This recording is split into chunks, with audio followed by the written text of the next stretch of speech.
बोलिए प्रेम से श्री सद्गुरु महाराज की जय।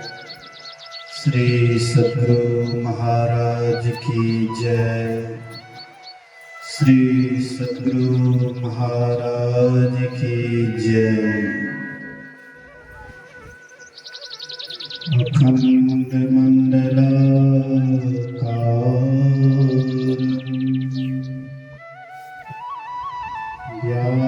व्याप्तमयं चराचरं तत्पदं दर्शितं येन तस्मै श्रीगुरवे नमः। धन्य धन्य सद्गुरु सुखद महिमा कही न जाए। जो कुछ कहो तुम्हारी कृपा मोते कछु न बसाए। सर्वत्र सर्वदा वर्तमान सद्गुरु महाराज के पावन चरणों में कोटि कोटि नमन। उपस्थित गुरुजन, धर्म प्रेमी सत्संगी बंधुओं, पूजनीय माताओं तथा भक्तिमती बहनों, एक दिवसीय संतमत सत्संग का आयोजन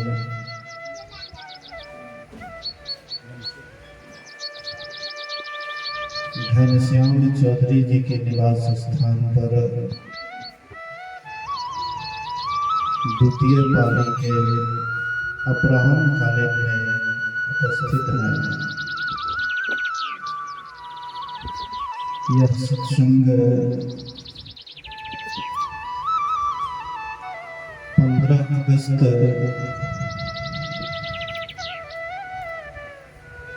जो कल था, कल बच्चे लोगों का सांस्कृतिक कार्यक्रम भी था। शायद दौड़ धूप खेल कूद में जो फर्स्ट किए उसको प्राइज भी आज दिया गया। इससे बच्चे लोगों का मनोबल बढ़ता है। प्राइज मिलने पर मन में होता है कि और आगे बढ़ें। तो अभी हम लोग वही 15 अगस्त के उपरांत इसके मन में हुआ कि सत्संग का कार्यक्रम भी रखें। वह इसलिए कि विद्यार्थियों के अंदर सुंदर विचार हों, अच्छी संस्कार हों, इसलिए सत्संग का भी कार्यक्रम रखा है। लेकिन आजकल के बच्चे को सत्संग सुनने में रुचि नहीं आती है। कारण है आजकल के बच्चे अधिक चंचल होते हैं। हम आप शिक्षा तो देते हैं लेकिन संस्कार नहीं दे पाते हैं। प्राचीन समय में बच्चों को शिक्षा के साथ संस्कार दिया जाता था। बच्चा गुरुकुल में पढ़ते थे, किसी ऋषि के पास, महर्षि के पास, मुनियों के पास पढ़ते थे। उनको सुंदर संस्कार के साथ शिक्षा दी जाती थी। इसलिए प्राचीन समय में जो बच्चे पढ़ करके आते थे अपने गुरुजनों का सम्मान करते थे, उनको प्रणाम करते थे और उनसे आशीर्वाद ग्रहण करते थे।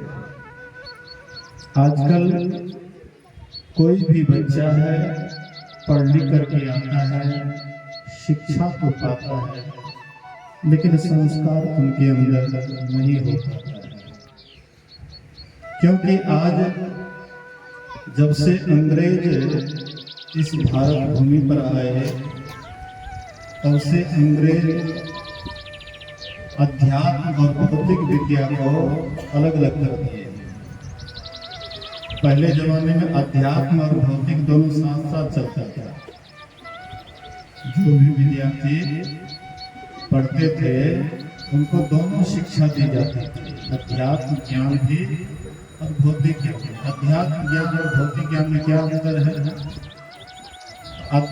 भौतिक ज्ञान से पेट की भरपाई होती है ना, पढ़ लिख करके आता है, अच्छी नौकरी करता है, हाँ, बड़े पद पर आसीन होते हैं, अधिक से अधिक पैसा कमाते हैं। तो शिक्षा, भौतिक शिक्षा से पेट की भरपाई होती है, लेकिन अध्यात्म विद्या से जीवन जीने की कला मिलती है कि जीवन को कैसे जिया जाए। हम पेट भरने के लिए तो सीख जाते हैं कि किसी तरह से हम अपना पेट भरें। ये काम तो एक पशु पक्षी भी करता है, पेट भरने वाला काम एक पशु पक्षी भी करता है, लेकिन हम मनुष्य होकर के भी पढ़ लिख करके ही केवल धन संग्रह करें। मेरे बच्चों, हे विद्यार्थी, यहाँ पर प्रोत्साहित करना चाहिए। विद्यार्थियों से यहाँ से हट जाइए। विद्यार्थी जी यहाँ से करिए। देखिए,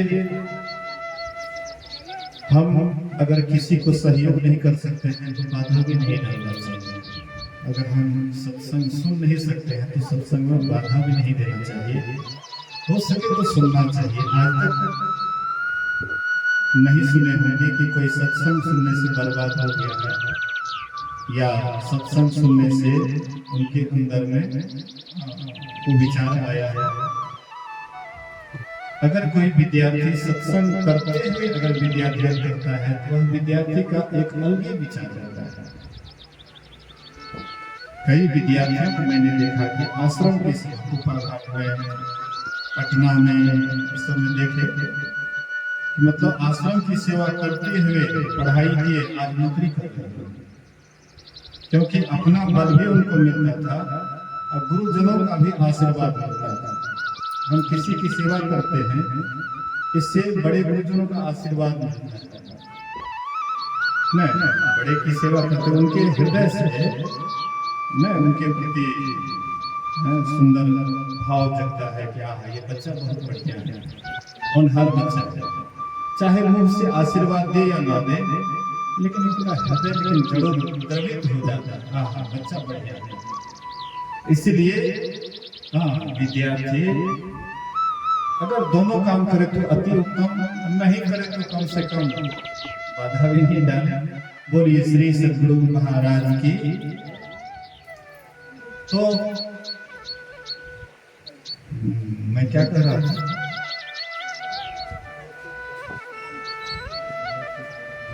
भौतिक अध्यात्म मतलब भौतिक विद्या से पेट की भरपाई होती है।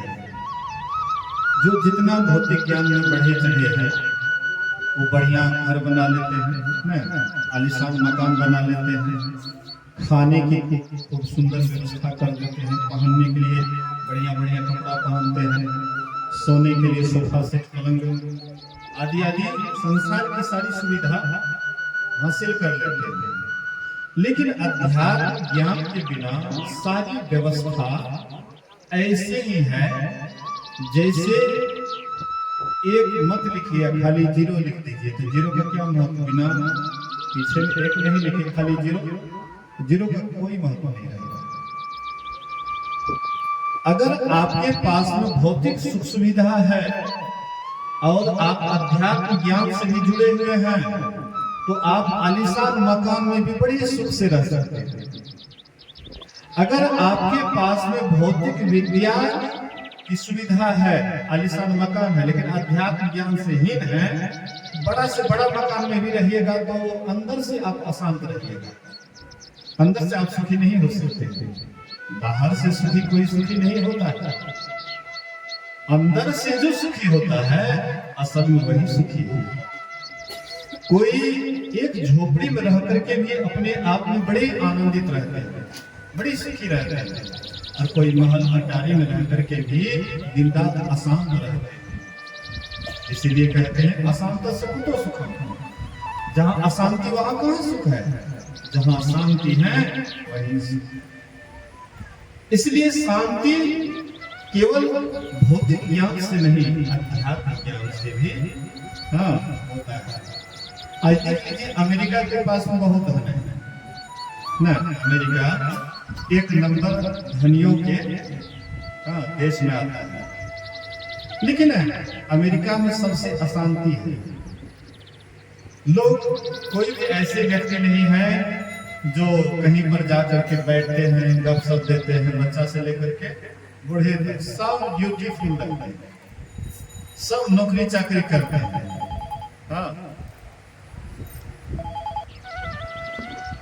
बोलिए प्रेम से श्री सद्गुरु महाराज की जय। ध्यान दीजिएगा। तो कहने का आशा है कि अमेरिका के पास में काफी धन दौलत है, लेकिन अशांत भी अमेरिका से ज्यादा कोई देश नहीं।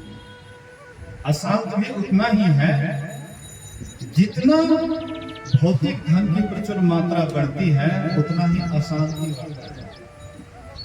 लेकिन अगर आपके पास में भौतिक सुविधा के साथ, भौतिक व्यवस्था के साथ, अगर अध्यात्म भी आपके साथ में, आप अध्यात्म से भी जुड़े हुए हैं, आप अमेरिका में रहिएगा, राजा महाराजा भी बन करके रहिएगा, राष्ट्रपति भी बन जाइएगा, प्रधानमंत्री भी बन जाइएगा, वहां पर बड़े आनंद से रहिएगा, क्योंकि आत्मबल का खजाना है अध्यात्म विद्या। अध्यात्म ज्ञान से ही आप कुछ भी बन करके रहिए तो आप दिन रात अशांत रहिएगा। इसीलिए अध्यात्म की अति आवश्यकता है, पूरे विश्व को अध्यात्म की आवश्यकता है। कल 15 अगस्त था, बहुत आदमी झंडा फहराया, नहीं झंडा फहराए कि इसी 15 अगस्त को हम लोगों को स्वतंत्रता मिली थी। 15 अगस्त स्वतंत्रता दिवस, ये 15 अगस्त को स्वतंत्र हम लोग हुए, लेकिन कौन बात से स्वतंत्र हुए? खाली अंग्रेज यहाँ से चले गए, अंग्रेज यहाँ से चले गए, लेकिन अंग्रेज अपना छाप छोड़ करके गए थे, हम स्वतंत्र कैसे हुए? हम अंग्रेज के ही अनुसार पढ़ाई अभी किस सिस्टम से चल रहा है? अंग्रेज के ही सिस्टम से। जो भी हम काम कर रहे हैं वह अंग्रेज के ही सिस्टम से कर रहे हैं। अंग्रेज क्या किए? सबसे पहले भारत आए तो देखे कि भारत बहुत आगे बढ़ा हुआ है। भारत को सोने की चिड़िया कहते थे, नहीं, भारत को सोने की चिड़िया कहते थे। यहाँ पर धन का अंबार लगा, आज हम धनहीन बने हुए हैं, ये अंग्रेजों का गुलाम के कारण। जितना भी धन था सब खो लिए, व्यापार करने आए, धीरे धीरे देखे कि ये लोग सीधे साधे हैं, तो सीधे साधे लोगों को ठगना तो बड़ा साधारण नहीं, सीधा आदमी को ठगना एकदम साधारण बात है, साधु ठग लेना साधारण बात है। तो यहाँ पर तो सबके सब साधु थे, सीधे थे, छल कपट नहीं जानते थे। वही सीधेपन का फायदा अंग्रेज लिए। तो सोचे कि ये लोग जो इतना प्रगति की ओर जा रहे हैं, ये लोग जो इतना आगे बढ़ रहे हैं, इनके आगे बढ़ने का मूल मकसद क्या है, कारण क्या है? तो उन्होंने ढूंढा तो देखा कि सबसे मूल में है गुरुकुल। गुरुकुल के द्वारा इनको शिक्षा दी जाती है, हाँ, सुंदर शिक्षा दी जाती है, इसीलिए इतने अच्छे जीवन बिता रहे हैं। इसके जीवन में कैसे अशांति हो, कैसे इसका जीवन अस्त व्यस्त हो जाए, इसलिए उन्होंने क्या किया, जितना भी गुरुकुल था सबको तहस नहस किया, सबको ध्वस्त किया कि इसके मूल जड़ जो है शिक्षा का, सुशिक्षा का, उसी को खत्म किया। तब अपने ढंग से वे शिक्षा दे रहे हैं, अपने ढंग से शिक्षा दे रहे हैं। जो अंग्रेजी, हाँ, इंग्लिश मीडियम स्कूल था उसको वे लाइसेंस देते थे, और जो संस्कृत विद्यालय था उसको वे खत्म करते थे, गुरुकुल को खत्म किया। तो हम लोग जो सोचते हैं कि अभी हम लोग पीछे हैं, हाँ, चाहे संपत्ति में या और भी सुख सुविधा में, ये इधर हुए हैं। लेकिन इससे पहले हमारे जो पूर्वज थे बड़े सुखी संपन्न थे, बड़े अच्छे थे, बड़े सुख से रहते थे, बहुत सुविधा थी उनके पास। भले ही हम लोगों के पास उस समय में, उस जमाने में मोटर गाड़ी नहीं थी, लेकिन बैलगाड़ी थी। सबके सब सुखी थे, संपन्न थे, किसी को कोई तकलीफ नहीं थी, सबके सब पढ़े लिखे, विद्वान, सुसभ्य, सुसंस्कृत थे। लेकिन अभी के समय में हम जो कंगाल बने हुए हैं, ये अंग्रेजों का ही देन है। चीन अभी जो आगे बढ़ा हुआ है, उसका मूल कारण क्या है जानते हैं? चीन जो अभी आगे है, आप चीन जाइएगा, हाँ, आप चीन में जाइएगा, जब तक आप चाइनीज भाषा नहीं जानिएगा तब तक आप वहां पर कुछ नहीं कर सकते। मतलब अपनी भाषा की मान्यता उनके यहाँ अधिक, इसलिए चाइनीज आगे बढ़ा। हम आप अपनी भाषा को ऊपर प्रधान नहीं दिए, हम अंग्रेजी को प्रधान दिए। इसलिए हम अपने बच्चे को क्या पढ़ाना चाहते हैं कि हमारा बच्चा जितना ही अंग्रेजी जानेगा उतना ही आगे बढ़ेगा। हम लोगों के दिमाग में यही बैठा है। लेकिन हम आप भूलते जा रहे हैं कि ये अंग्रेजी क्या है? अंग्रेजों का सिस्टम, अंग्रेजों का कल्चर, रिवाज हम लोगों से बिल्कुल अलग ढंग का है। वे लोग प्रणाम नहीं करते हैं, अंग्रेजी लोग प्रणाम नहीं करते, मतलब सिस्टम ही उनका अलग ढंग का है। हम लोग उनके संस्कृति को अपनाते हैं, गर्व करते हैं कि हम तो अंग्रेजी पढ़े हुए हैं, हम तो जानकार हैं, हम तो ज्ञानी हैं। कैसा ज्ञान, किस तरह का ज्ञान? अगर हमारे अंदर में सुंदर विचार नहीं आया, एक दूसरे के प्रति मैत्री भाव नहीं आया, एक दूसरे से प्रेम नहीं हुआ, ये कैसी शिक्षा है? ये किस तरह की शिक्षा है? यही शिक्षा आज हम आपस में हम आपको बांट रहे हैं। अभी वर्तमान समय में सुनते हैं कि बांग्लादेश में हिंदुओं पर अत्याचार होता है, हिंदू को हर तरह से पीड़ित किया जाता है, कष्ट दिया जाता है। ये कैसी शिक्षा है? हम आपके यहाँ लोग मंदिर बनाते हैं, उसमें मूर्ति बैठाते हैं। मोहम्मद साहब मूर्ति को नहीं मानते थे, मोहम्मद साहब मूर्ति को नहीं मानते थे, लेकिन मोहम्मद साहब कहीं बोले हैं कि मूर्ति को तोड़ो, मंदिर को तोड़ो। हम लोग सोचते हैं कि मस्जिद को तोड़ो, वो लोग कहते हैं कि मंदिर को तोड़ो, मूर्ति को तोड़ो। तोड़ने की बात कहीं पर दिखा है कोई? अपनी श्रद्धा के अनुसार जो जिसको मानते हैं उसके अनुसार मंदिर बनाते हैं या मूर्ति बनाते हैं, लेकिन कहीं पर क्या बोले कि मूर्ति को तोड़ दो। आज वही विवाद चल रहा है बांग्लादेश में। हाँ, कहते ये अलग है, हम अलग है। जो अध्यात्म आपस में बांटता हो वो अध्यात्म नहीं है, बल्कि अध्यात्म के नाम पर कलंक है। लोग अध्यात्म के सही रहस्य को नहीं जान पाते। अध्यात्म का मतलब होता है अपने आप को जानना। हम कौन हैं, तो हम कहाँ जाकर के अपने आप को जानेंगे।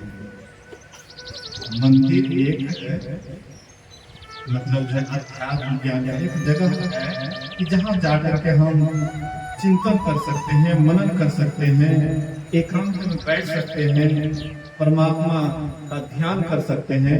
मंदिर इसलिए बनाया जाता है। लेकिन हम लोग मंदिर बनाते हैं, लेकिन जो काम करने के लिए मंदिर बनाते हैं वह मंदिर से काम नहीं करते। खाली जाते हैं, घंटी डला देते हैं, पान प्रसाद चढ़ा देते हैं, समझ जाते हैं हमारा हो गया। अरे बाबा, क्या इसीलिए मंदिर बनाते हैं, मस्जिद बनाते हैं।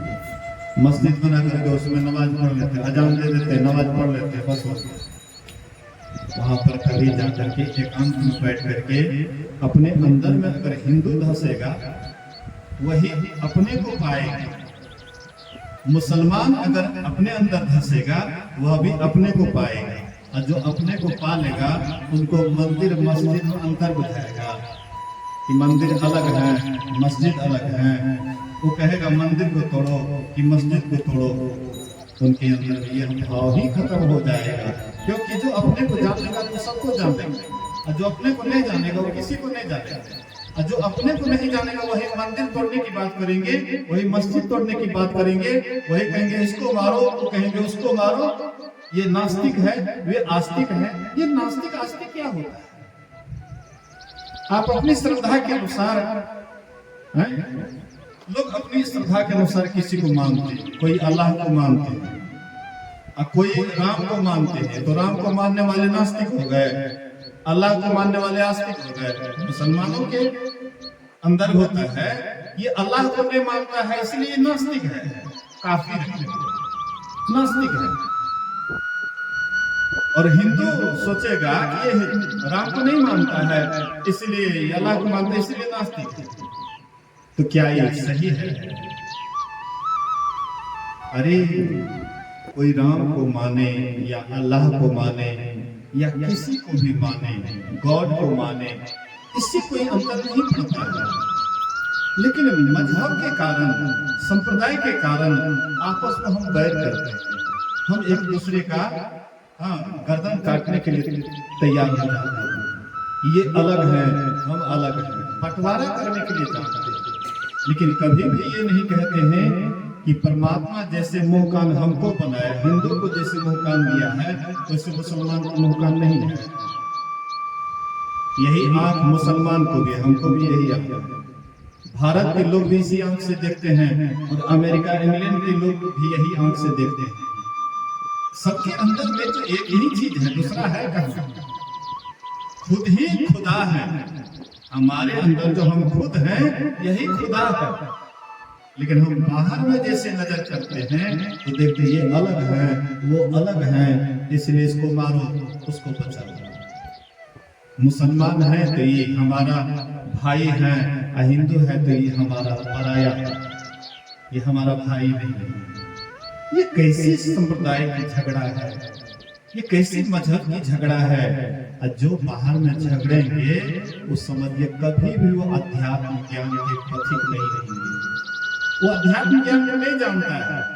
जो बाहर में झगड़ रहा है समझिए कि असली ज्ञान से भी अभी वंचित है। जो अपने आप को जानने लग जाता है उनको किसी से भेद नहीं रहता है, वो अपने अंदर में शांत होकर के बैठता है। आप देखिए जब आप नींद में सो जाते हैं उस समय में कितना शांत रहते हैं ना? नींद में जाने पर कितना शांत रहते हैं। कुछ ख्याल रहता है संसार का, कोई ख्याल रहता है, कुछ याद रहता है कि कौन है बेटा, कौन है बेटी, है कौन है पति, कौन है पत्नी, कौन है हमारे सगे संबंधी, कुछ मालूम रहता है। ध्यान भी यही चीज है। ध्यान में भी हम सब कुछ भूल जाते हैं। ध्यान में भी सब कुछ भूल जाते हैं, और जो सब कुछ भूल जाएंगे उनको मंदिर मस्जिद दिखाई पड़ेगा, है कहीं भी उसको द्वैत भाव नहीं दिखाई पड़ेगा, अलग नहीं बुझाएगा कि हम अलग वो अलग है। अलग ही का नाम ही संप्रदाय, झगड़ा करवाने, फसाद करवाने का जड़ है।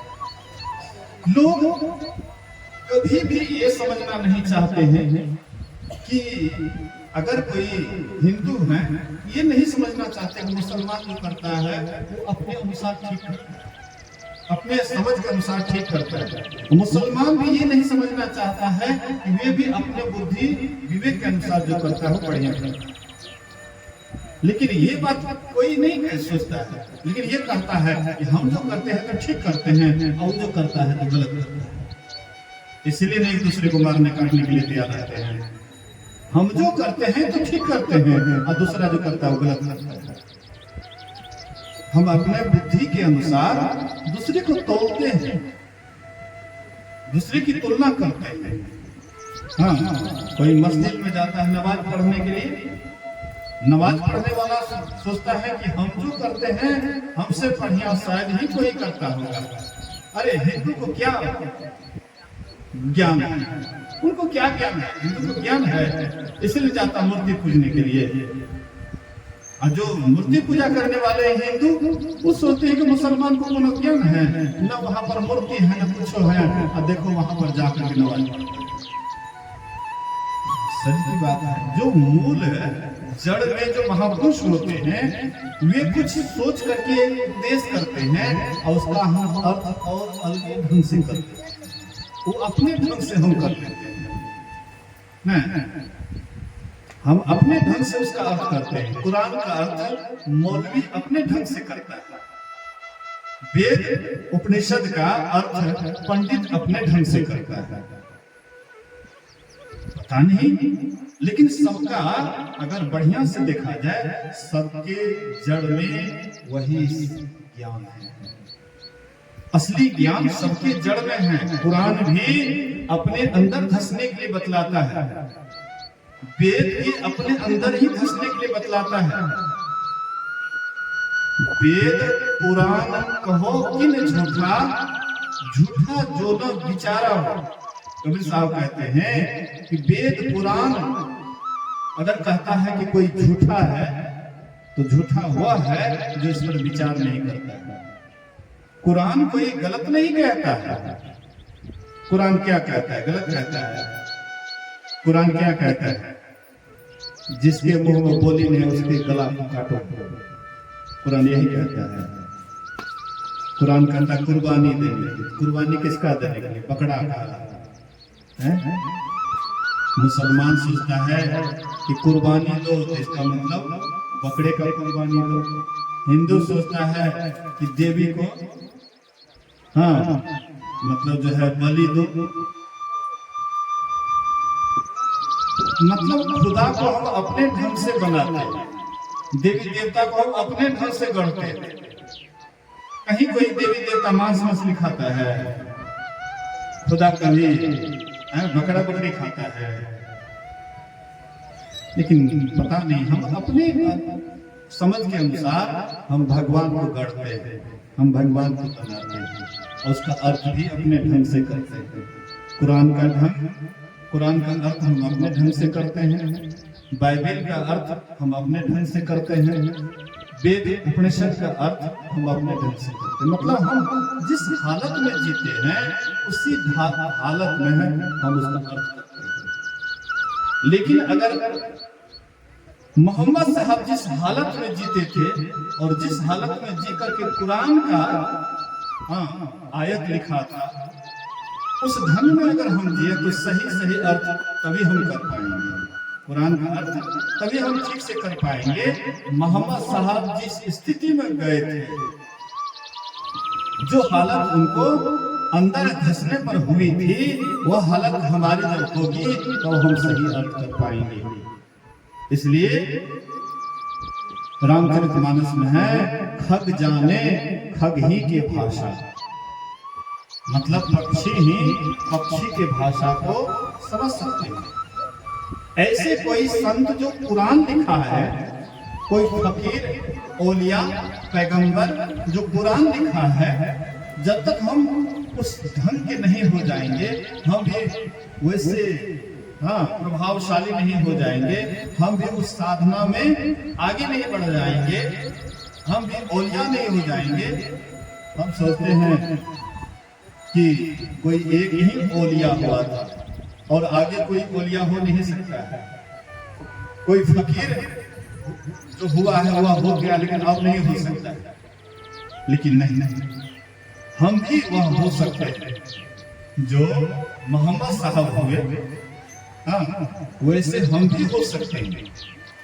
मोहम्मद साहब जो स्थिति प्राप्त किए, तो कौन काम करके मोहम्मद साहब वह स्थिति प्राप्त किए? हम भी वह काम करेंगे तभी हम उस स्थिति को प्राप्त कर सकते हैं। राम उस स्थिति को कैसे प्राप्त किए? कृष्ण उस स्थिति को कैसे प्राप्त किए? बुद्ध कैसे वह स्थिति को प्राप्त किए? कबीर साहब वह स्थिति को कैसे प्राप्त किए? सबके मूल जड़ में अगर आप देखेंगे ध्यान से, तो आपको लगेगा कि सब अपने भीतर, अपने अंदर धसे, अपने अंदर में जाकर के अपने को झांका, अपने को देखा। आपने ही को खोज मिले जब राम सने ही, अपने को खोजोगे तो राम मिल जाएगा। नहीं, अपने को खोजोगे तो खुद खुदा का पता लग जाएगा, और जब तक अपने का पता नहीं लगेगा तब तक खुदा का भी पता नहीं लगेगा। खुदा का पता लगाना मतलब अपने का पता लगाना। मान लीजिए एक लोटा पानी को जो पहचान जाएंगे तो समुद्र के पानी को नहीं पहचानेंगे, हैं? एक लोटा पानी का जिसको ज्ञान हो जाएगा तो समुद्र के पानी को ज्ञान नहीं होगा, अनजान रहेगा समुद्र पानी से। ऐसे ही हम आप भी अपने को जाने, अपने को पहचाने, लेकिन हम आप अपने को जानना नहीं चाहते हैं, हम अपने आप को पहचानना नहीं चाहते, हम दूसरे को पहचानते हैं। फलना कैसा है, चिल्ला कैसा है, वो क्या करता है, हाँ, फलना ऐसे क्यों करता है, मुसलमान पश्चिम को नवाज क्यों करता है, हिंदू पूरा मुंह ध्यान क्यों करता है। मतलब हम एक दूसरे के खंडन में लगे हुए हैं, हम दूसरे की गलती को निकालने में सदा रहते हैं। फलाना कौन गलती करता है, चिल्लाना कौन गलती करता है, लेकिन हम कभी भी अपनी ओर झांकते नहीं, अपनी ओर देखते नहीं कि हम क्या कर रहे हैं, हमको क्या करना चाहिए। अपनी ओर झांकने के लिए जो काम है वह है ध्यान। ध्यान जब सबसे नहीं हो पाता है, ध्यान तो सबसे नहीं होता है, लेकिन बहुत साधारण काम, ध्यान से सरल काम और कोई काम नहीं है। लेकिन हम ध्यान को भयावह इसीलिए बना देते हैं कि ध्यान के सही रहस्य को नहीं जान पाते। हम बाहरी संप्रदाय में, झगड़ा में, मजहब में, इधर उधर में लगे रहते हैं, इसलिए मूल मकसद से हम कोसों दूर रह जाते हैं। इसलिए महापुरुष कहते हैं मूल मकसद को जानो। तुम्हारा जो मूल मकसद है, ये जो मानव शरीर मिला है, उत्तम शरीर मिला है, ये किस लिए मिला है? इस शरीर को प्राप्त करके हमें क्या करना चाहिए? ये सब पर हम ध्यान नहीं देते हैं, लेकिन ध्यान उस बात पर देते हैं जिस बात से हमें कोई विशेष लाभ नहीं होता। दो व्यक्ति गए बगीचा, बोलिए श्री सद्गुरु महाराज। दो आदमी बगीचा गए। एक व्यक्ति क्या करते हैं, तो पता लगाते हैं कि ये कौन आम है, ये कौन आम है, इसमें कितने हैं आम, इसमें इतना कैसे है, ये इसमें क्या है, मतलब तर्क पर तर्क इधर उधर की पता लगा रहे हैं। दूसरे व्यक्ति क्या किए, सीधे मालिक के पास गए और मालिक से अपना परिचय देते हैं मालिक परिचय पूछते हैं, मालिक कहते हैं कि आम खाना है, बोले कि हाँ खाना है। मालिक उसको खूब भरपेट आम खिलाए, एक उधर गिनती करने लगे, ये कितना आम है, ये कौन आम है, वो कैसे है, वो क्या है? कोई गाय के गिनती में लगा हुआ है, कोई गाय का दूध पी करके मस्त है। आपको क्या करना है? संसार में जो संप्रदाय का झगड़ा चल रहा है वो समझिए दूसरे का गाय गिन रहा है, और उसको दूध मिलने वाला कुछ है नहीं, इससे कुछ होने जाने को है नहीं। कोई हिंदू को समाप्त कर देगा, इससे कुछ होने वाला नहीं है। दिन रात वैसे कसाई वाला ही काम करेगा। और कोई हिंदू चाहेगा कि मुसलमान को हम खत्म कर दें, इससे उसको भी कुछ नहीं होगा। बाहर में हिंसा वाला जो कर्म करेगा वो अपने अंदर कभी भी शांत नहीं हो सकता। अपने अंदर शांत होने के लिए अपने अंदर धसना होगा। जितना भी संप्रदाय मजहब है, सब बात को विचार करके अपने भीतर खोज करना पड़ेगा, अपने अंदर जाना पड़ेगा। ऐसे तो हम लोग रोज रोज जाते हैं अपने अंदर में जाते हैं। नींद में कहाँ जाते हैं? बाहर रहते हैं, नींद में कहाँ जाते हैं? नींद में सब कुछ भूल जाते हैं, बाहरी सब कुछ भूल जाते हैं, जितना कुछ भी है सब कुछ भूल जाते हैं। अपने अंदर में सिमट जाते हैं। जैसे अपने अंदर में सिमटते हैं, बड़ा सुख लगता है। नहीं, चीन में कैदियों को क्या करते हैं जानते हैं? चीन में कैदियों को जबरदस्ती जगा करके रखते, सोने नहीं देते, 15 दिन तक लगातार सोने नहीं देते। उसका दिमाग विक्षिप्त जैसे हो जाता है, और तब वो सब बात उगलने लग जाता है। नींद जब कमी होती है, धीरे धीरे पागलपन सवार हो जाता है, अब सब बात बकने लग जाता है। नींद ऐसी चीज है, कितना मतलब जो है आपको शांत रखता है। नींद आपको शांत रखता है, ऐसे ध्यान भी आपको शांत रखता है। जो आदमी ध्यान करते हैं, अपने अंदर धसते हैं, बिल्कुल शांत हो जाते हैं। उनके अंदर लोभ लालच नहीं रहता। जब तुमको जो करना है करो, काट मार करना है, हाँ कुछ करना है, लेकिन काट मार करोगे अशांति तुम्हें मिलेगा। दिन रात दुखी तुम रहोगे। किसी को दुख देख करके आज तक कोई सुखी नहीं हुआ है। आज तक कोई ऐसा नमूना नहीं है कि किसी को मार काट करके, किसी का छीना झपटी करके, किसी का बेईमानी शैतानी करके, हाँ किसी का हड़प करके आज तक कोई सुखी हो गया है, शांत हो गया है, स्थिर हो गया है? कदापि नहीं। हाँ, जरूर वह चंडाल होता है, कसाई होता है, बेदर्दी होता है, उनके अंदर दया नहीं होती है। ऐसे व्यक्ति परमात्मा के पास जाने का अधिकारी नहीं होता। खुदा उसी का हो सकता है जिनके अंदर में दया भाव होता है। जिनके अंदर दया भाव है, उसी के अंदर खुदा है। जिनके अंदर दया नहीं है, उनके अंदर खुदा कैसे हो सकता है? मोहम्मद साहब जो कुरान लिखे, वो कितने दयालु थे, उनके अंदर कितनी दया थी, मत पूछो। पूरे दयालु स्वभाव के थे।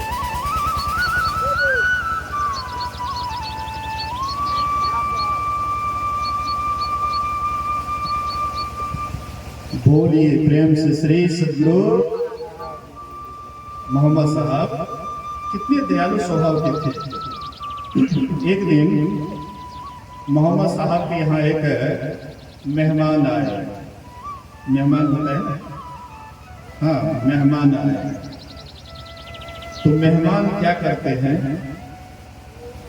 आजकल शौचालय की व्यवस्था है, उस समय शौचालय की व्यवस्था नहीं थी।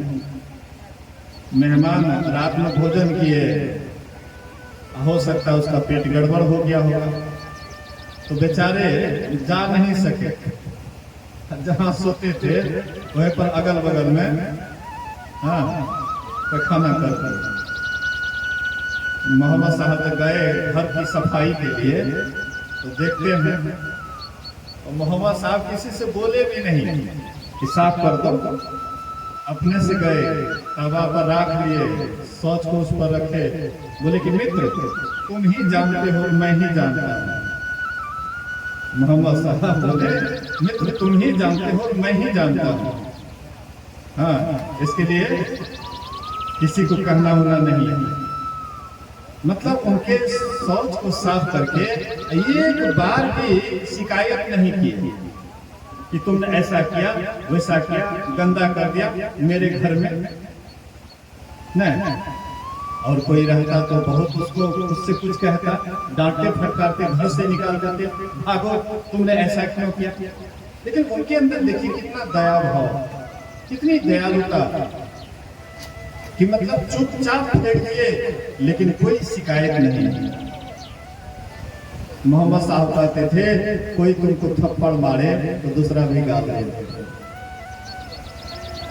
कितना उनका सुंदर स्वभाव था।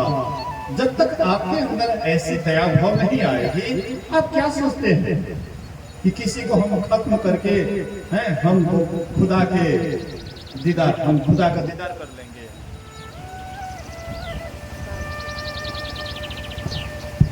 इतना सस्ता अगर खुदा का दीदार करना होता तब तो सबके सब खुदा का दीदार, एक दूसरे को काटते मारते हुए अगर खुदा का दीदार हो जाता, खुदा का हम बंदे हो जाते, तब तो कितना खुदा के दीदार करने वाले हो जाते।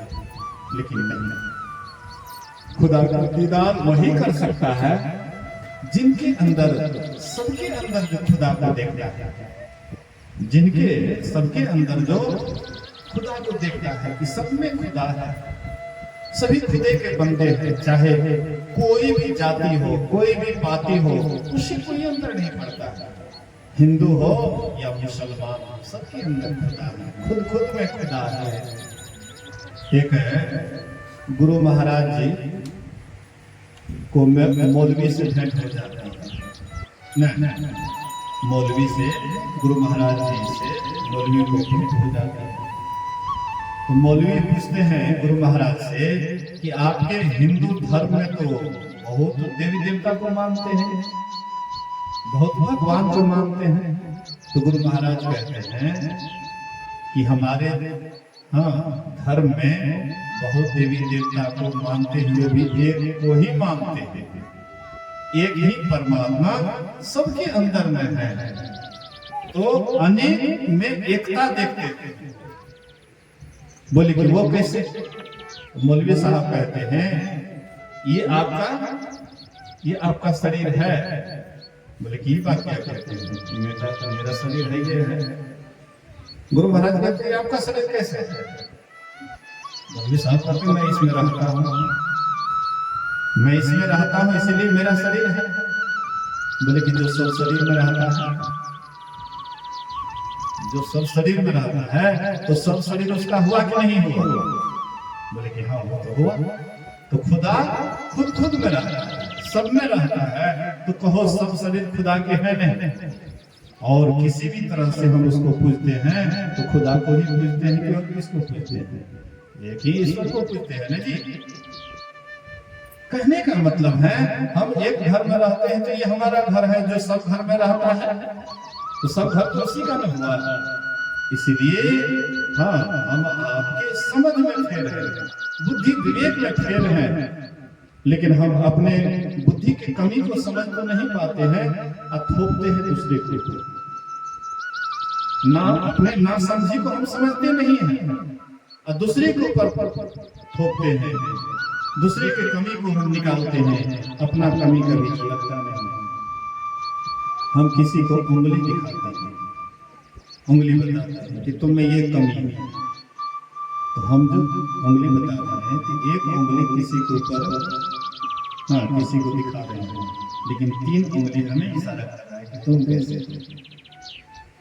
ऐसे हम जब भी कभी भी मुसलमान हिंदू के अंदर कमी निकालता है तो कभी वो अपने को नहीं देखता है कि हमारे अंदर क्या कमी है।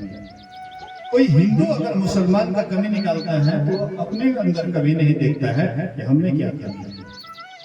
कमी अगर अपने को देखने लगे तो संप्रदाय का झगड़ा नहीं होता। जो बंगाल में पीड़ित किया जा रहा है हिंदुओं को, कभी पीड़ित नहीं करते। सबको जीने दो, जियो और जीने दो। ये संसार किसी का सदिन रहा है, इस दिन संसार रहेगा, सदा न रहा है, सदा न रहेगा। जमाना किसी का नहीं चाहिए, दिल दुखाना किसी का। आज तक किसी का ये संसार नहीं रहा है। इस जिस मिट्टी में हम रह रहे हैं, जो मिट्टी को हम कहते ये हमारा जमीन है, क्या ये सब दिन आप ही का जमीन था कि आपके पहले भी किसी और का था? जो जमीन में आप बसते हैं, कल कोई और बसता था, परसों कभी और कोई बसता था। कभी अंग्रेजों का जमाना हुआ करता था, हमारा सब कुछ रहते हुए भी हमारा कुछ नहीं चलता था। कभी मुसलमानों का यह देश देश हो गया, मुसलमान इस पर राज करते थे। कैसे हम कहते हैं कि यह हमारा है? ये संसार परिवर्तन होते रहता है, यहाँ पर सदा रहने वाला नहीं है। संसार में आए हैं मुसाफिर की तरह, ये मुसाफिर की तरह आकर के अगर हम आप मुसाफिर के जैसे रह करके, अपने अच्छे विचार में रह करके, सुंदर विचार में रह करके, अपने आप को खोजे हो करके, अपने आप को जान करके अगर यहाँ से चले गए तो जीत चला भवसागर। वही सुरा मर्दाना, वही सूर है, वही मर्दाना है। संसार को जीत लिया, अपने को जीत लिया। अपने को जीतने के लिए अर्थात अपने ओर गया, अपने अंदर गया, अपने आप को जाना, अपने आप को पहचाना। इसके लिए ध्यान, इसके लिए ध्यान किया। ध्यान जब तक नहीं करेंगे लोग, तब तक सही संप्रदाय के मकसद को नहीं जान सकते कि मूल मकसद क्या है संप्रदाय का। वेद का मूल मकसद क्या है, कुरान का मूल मकसद क्या है, उपनिषद का, कुरान का क्या मूल मकसद है, इसको हम कभी नहीं जान सकते। ध्यान से ही सही ज्ञान होता है। असली ज्ञान का शुरुआत ध्यान से ही होता है। लेकिन हम ध्यान नहीं करते हैं, हम दिन रात बहिर्मुखी रहते हैं। बहिर्मुखी होने के कारण हम संसार में भटकते हैं, दूसरे की कमी को निकालते हैं। इसलिए महापुरुष कहते हैं इसके लिए ध्यान करते हैं। ध्यान कीजिए, अपने बच्चे के अंदर में सही शिक्षा दीजिए, सुंदर शिक्षा दीजिए। ब्रह्म बेला में उठकर नारी प्रभु का ध्यान लगाती है। सोच, स्नान और घर की सफाई बड़े भोर कर देती है।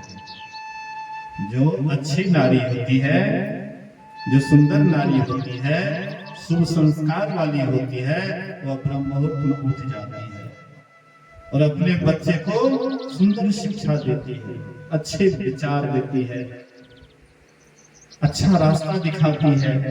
अपना भी वह अच्छी रास्ता पर चलती है और दूसरे को भी सुंदर रास्ता दिखाती है। इसलिए हम आप अपने बच्चे को अच्छी शिक्षा दीजिए। राम भगवान सुबह में क्या क्या कहते हैं, उठ करके एक सन्यासी गए कोई स्कूल में, तो विद्यार्थियों से पूछते हैं कि देखो भाई, सुबह सुबह उठ करके क्या करना चाहिए? तो कोई विद्यार्थी कहता है कि सुबह सुबह उठ करके मुंह धोना चाहिए, कोई कहता है ब्रश करना चाहिए, कोई कहता है पानी पीना चाहिए, कोई कहता है टहलना चाहिए। अपना अपना तर्क दिए, लेकिन वे सन्यासी किसी के उत्तर से खुश नहीं हुए। तो शिक्षक जो पढ़ा रहे थे, वे शिक्षक से पूछते हैं कि कहिए सर जी, सुबह सुबह उठ करके क्या करना चाहिए? तो सर जी भी अपना तर्क दिए, लेकिन उनसे भी संतुष्ट नहीं हुए। तो जाकर के प्रिंसिपल से पूछते हैं कि सुबह सुबह उठ करके क्या करना चाहिए? प्रिंसिपल भी ठीक जवाब नहीं दिए। वे सन्यासी महात्मा कहते हैं कि आप लोग रामायण नहीं पढ़ते हैं? रात काल उठ के रघुनाथा, माते पिता गुरु नावहि माथा। सुबह सुबह राम, लक्ष्मण, भरत और शत्रुघ्न उठ करके क्या करते थे? मात पिता गुरु नावहि माथा, मतलब सुबह सुबह उठ करके बड़े गुरुजनों को प्रणाम करते थे, अपने माता पिता को प्रणाम करते थे, हाँ गुरुजनों को प्रणाम करते थे।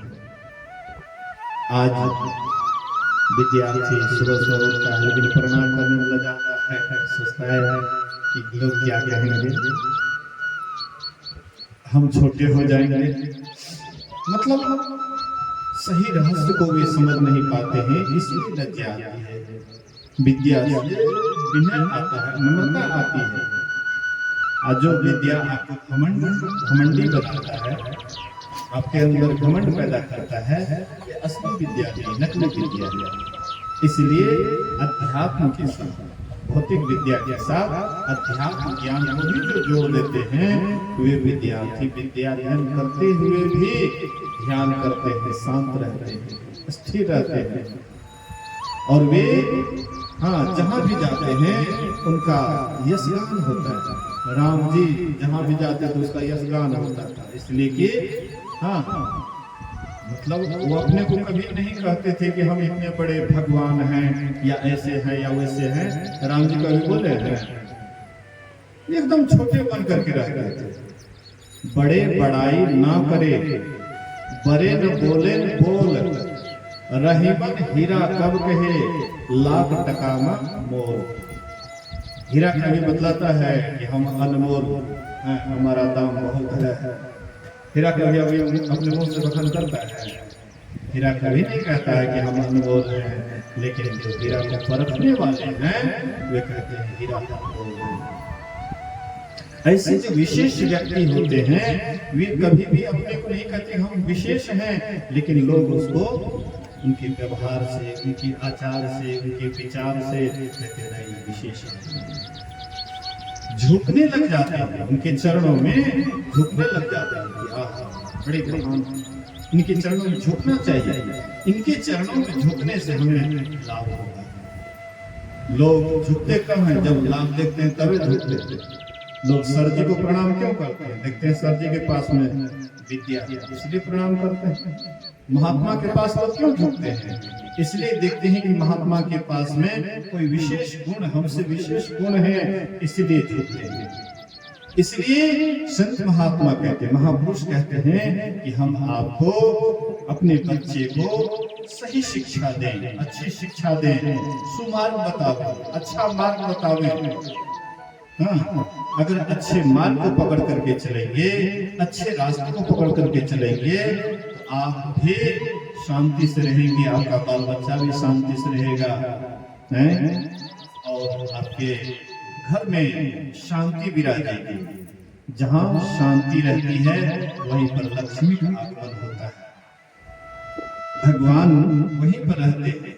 इसलिए हम आपको चाहिए कि सब आदमी अपने घर में, अपने परिवार में सब आदमी मेल से रहे, आपस में कलह ना करें, अपने बच्चे को अच्छी शिक्षा दें, और सब आदमी जाकर के ध्यान करेंगे। ध्यान से आपको असली ज्ञान होगा। ध्यान अगर आप भी करिएगा, आपका भी मन शांत रहेगा। एक छोटा बच्चा है, वह भी अगर ध्यान करेगा, उनको भी बड़ा आनंद आएगा। अब बच्चा तो कहना क्या, बच्चा तो कहते हैं कि बाल भगवान, बाल भगवान क्यों कहते हैं? इसलिए कि बच्चा के अंदर में किसी प्रकार का, किसी से राग द्वेष नहीं होता है, किसी से कोई झगड़ा नहीं होता है, किसी प्रकार का उनके अंदर विकार नहीं रहता, बिल्कुल मन उसका निर्मल होता है। बच्चा अगर बचपन में ध्यान करने के लिए सीख जाए, फिर कहना क्या। एक बच्ची थी, मैं पूर्णिया सत्संग भवन छत पर था, एक सत्संगी था, उसकी बच्ची थी, लगभग 6-7 साल की रही होगी। तो कहते हैं बाबा मेरी जो है बच्ची ध्यान करती है, और ध्यान करते हैं तो गुरु महाराज साक्षात दर्शन करते हैं। दीक्षा नहीं दी है, लेकिन हमको देख करके हम जो ध्यान करते हैं तो मेरी बच्ची भी ध्यान करती है। ध्यान करती है तो पूछते हैं कि ध्यान में क्या देखती है, तो गुरु महाराज को देखते हैं। तो गुरु महाराज को देखते हैं तो गुरु महाराज से कुछ मांगती भी है। बोले कि गुरु महाराज से क्या मांगते हैं? तो गुरु महाराज को विद्या दीजिए, उनको विद्या दीजिए। तो देखिए वो बच्ची मतलब गुरु महाराज का ध्यान करते थे, गुरु महाराज साक्षात दर्शन देते। हम अपने बच्चे को अगर ये शिक्षा दें, हम अपने बच्चे को अगर ध्यान करने का प्रोत्साहन दें। आप ऐसा सोचते हैं कि ध्यान करेगा तो मेरा बच्चा बर्बाद हो जाएगा। बहुत आदमी के मन में होता है कि निछल्ला हो जाएगा। एक वकील साहब था, बोलिए श्री सदगुरु, एक वकील साहब था और उसका बेटा सत्संग में जाता था और देखता था सब आदमी ध्यान करते, तो भी ध्यान करता था। तो वकील कहता है कि अरे तुम्हारा लगता है दिमाग खराब हो गया है, क्या फालतू का बैठ करके आंख बंद कर लेता है, इससे क्या होने वाला है? सोचता है हम अपने पिता को क्या समझाएं, तो जल्दी मानेंगे नहीं, वकील है और वकील तो ज्यादा फैसले देने के लिए जानते हैं। तो सोचा कि ऐसे नहीं होगा, थ्योरी ज्ञान से काम नहीं चलेगा, प्रैक्टिकल ही पिताजी को बतलाना पड़ेगा। उनके पिताजी चले गए ड्यूटी पर, तो वह लड़का क्या करता है, एक सादा कागज लेते हैं, रोशनाई था ले लिए, एक सुंदर चित्र बनाता है, बड़ी मनमोहक, हाँ बहुत सुंदर चित्र बनाए, फूल बनाए। बाप जब उधर से आता है ड्यूटी करके तो कहते हैं अरे ये सुंदर चित्र किसने बनाया? बोले पिताजी आज तो गजब की घटना घटी। तो क्या घटी?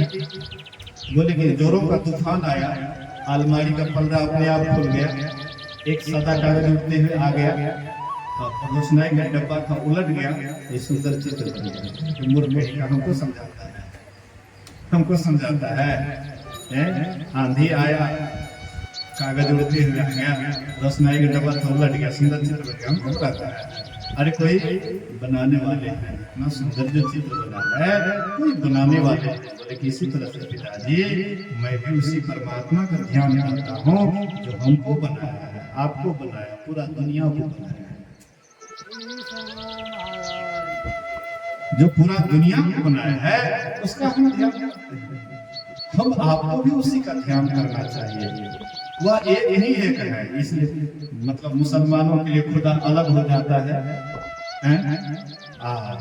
हिंदुओं के लिए राम अलग हो जाता है, क्रिश्चियन के लिए गॉड अलग हो जाता है। अपनी भाषा में ईश्वर की आराधना लोग करते हैं, उपासना लोग करते हैं। हम जो भाषा को नहीं जानते हैं और उसको कहेंगे गलत है, तो ये तो हमारी समझ की कमी है। सब अपने अनुसार जो करते हैं, लेकिन हृदय अगर सच्चा हो उनको राह मिल जाता है, रास्ता मिल जाता है। खोजी हो तो तुरंत मिल जाई है, पल भर के तलाश में। अगर कोई हिंदू हो करके अगर बढ़िया से ध्यान करेंगे, उनको एक दिन परमात्मा के पास जाने का रास्ता मिल जाएगा। अगर कोई मुसलमान है और उसका दिल साफ है, अगर वे दिल साफ करके ध्यान करेंगे, वह मुसलमान को भी रास्ता मिल जाएगा। और कोई क्रिश्चियन है, हाँ कोई क्रिश्चियन है, अगर वे हृदय को साफ करके खुदा की का इबादत करेंगे, गॉड का ध्यान करेंगे, उनको भी वह रास्ता मिल जाएगा। रास्ता उसी को मिलता है जो खोजी होता है, अंदर की यात्रा उसी को मिलता है जो अंदर धंसता है। तो अंदर उसी को वही धंस सकता है जो ध्यान करेंगे। ध्यानाभ्यास करो सद सदही, चातक दृष्टि बनाई हो। गुरु महाराज कहते हैं कि ध्यान रोज रोज ध्यानाभ्यास करो सद सदही, चातक दृष्टि बनाई। जैसे चातक पक्षी स्वाति नक्षत्र में, स्वाति नक्षत्र में चातक पक्षी आकाश की तरफ मुंह पाए हुए रहता है, और जब तक स्वाति नक्षत्र का बूंद उसके मुंह में नहीं मिल जाए, तब तक वह सभी बड़े बड़े नदियों का, तालाबों का, समुद्र के पानियों का निरादर कर देते हैं। स्वाति नक्षत्र में जैसे उसके मुंह में बूंद जाता है, उसको वे बड़े प्रेम से ग्रहण करते हैं। ऐसे हम आप भी अगर साधना करेंगे, ध्यान करेंगे, तो जरूर है एक दिन परमात्मा मिलेंगे।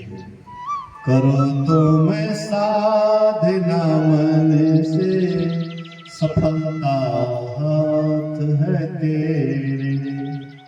अगर तुम मन लगा करके साधना करो तो सफलता तुम्हारे हाथ है। हाँ, कहीं जाने की जरूरत नहीं है। जाने की इच्छा है चले जाओ मंदिर, जाने की इच्छा है चले जाओ मस्जिद, जाने की इच्छा है चले जाओ गिरजाघर, लेकिन ये कभी मत सोचना कि हम मंदिर जा रहे हैं तो भगवान हमको मिल जाएगा मंदिर में। कभी मत सोचना कि हम मस्जिद जा रहे हैं तो खुदा हमें वहां मिल जाएगा। कभी मत सोचना कि हम गिरजाघर जा रहे हैं तो वहां पर गॉड हमें मिल जाएगा। ये गॉड, ये खुदा, ये अल्लाह हमारे हृदय में, हमारे अंदर में, और उसी को खुदा का दीदार होगा, राम का दर्शन होगा। हाँ, गॉड का दर्शन उसी को होगा जो अपने भीतर भीतर चलेगा, अपने अंदर अंदर चलेगा। एक तो नीचे की तरफ हम चलते हैं जिसको कहते हैं नींद में जाना। आंख से नीचे उतरते हैं कंठ में तो सपना आते हैं, उससे नीचे उतरते हैं हृदय में तो वहां पर गहरी नींद में चले जाते हैं, फिर वहां से ऊपर उठते हैं तो कंठ में आते हैं, फिर सपनाने लग जाते हैं, फिर आंख में आते हैं तो जग जाते हैं। संत महात्मा कहते हैं नीचे की तरफ जाते हो तो अज्ञानता की तरफ जाते हो, अब ऊपर की तरफ चलते हो।